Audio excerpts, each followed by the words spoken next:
starting today's recipe out with 3 pounds of pork chops, and I'm adding in 1 pound of sliced mushrooms on top of those beautiful bone-in pork chops. Now I use Duroc Heritage Breed pork chops.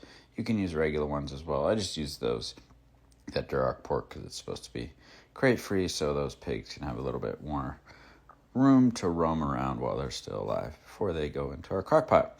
And then 1 sliced onion, got it nice and well sliced up. Just let me get it spread out perfectly, so as this cooks at that slow temperature, those flavors are perfectly distributed. Now I'm adding in a can of Pacific cream of chicken soup. Now you can use Campbell's, of course, too.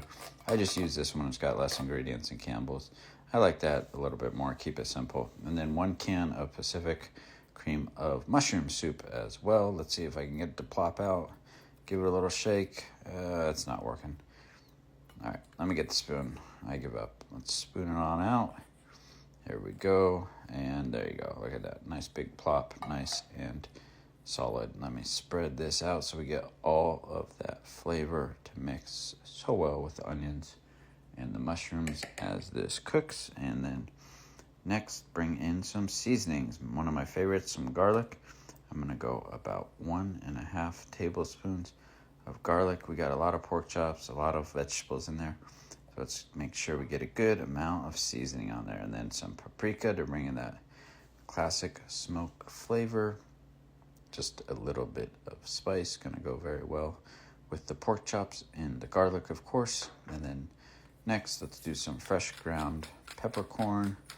I'm going to try and get this going quick, get a good amount, but if you don't like it too spicy, don't put too much in there. But of course, peppercorn's not that hot, so not too much to be worried about here.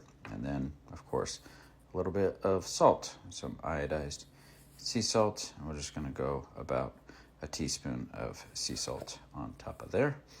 And then finally, we're going to bring in a can of beef broth, Swanson beef broth. I'm only going to use about half the can with the juice from the pork chops and the cream of chicken and cream of mushroom. This is going to be a good amount of liquid already. So let me just take a second, get that mixed around a little bit more before we get it going here. This was so simple, right? So easy. Such a savory, tasty meal your family will love, or if you're having friends for a potluck, this is so great. It's a really, really wonderful flavor that is simple and makes you look like you're an awesome cook. My family loves it, and friends too. All right, so I want to go on high for about 4 hours. Make sure those pork chops get cooked through, but still nice and juicy and tender, and those vegetables nice and soft. We'll see you then. All right, the time is up. The house smells incredible. Let's check it out. Oh, look at that steam coming out. The vegetables, the mushrooms look nice and soft. Excellent. The onions, let's see where those pork chops are down there. Perfect. I really love the onions. They're still just a little crispy, not too soggy. Oh, look at the pork chops falling apart. It's so tender, so perfectly cooked. Just beautiful. Awesome. Let me get a few more veggies on there. Got to have those veggies for health and, of course, to make mom happy too. Almost enough. A little bit more. Of course, if I had a ladle or something, that would help. Oh, well. All right, that's good. Now, let's get this cut open. Make sure it's nice and perfectly cooked through. Slice is so easy. Look at that.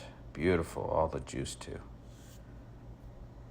What a great recipe. I know this turned out fantastic. The pork chops are so soft, they fell apart with the fork. Didn't have to cut them. It's low carb, lots of veggies, lots of protein. What's not to love about that? Melts in your mouth. So good. You guys gotta give this a shot.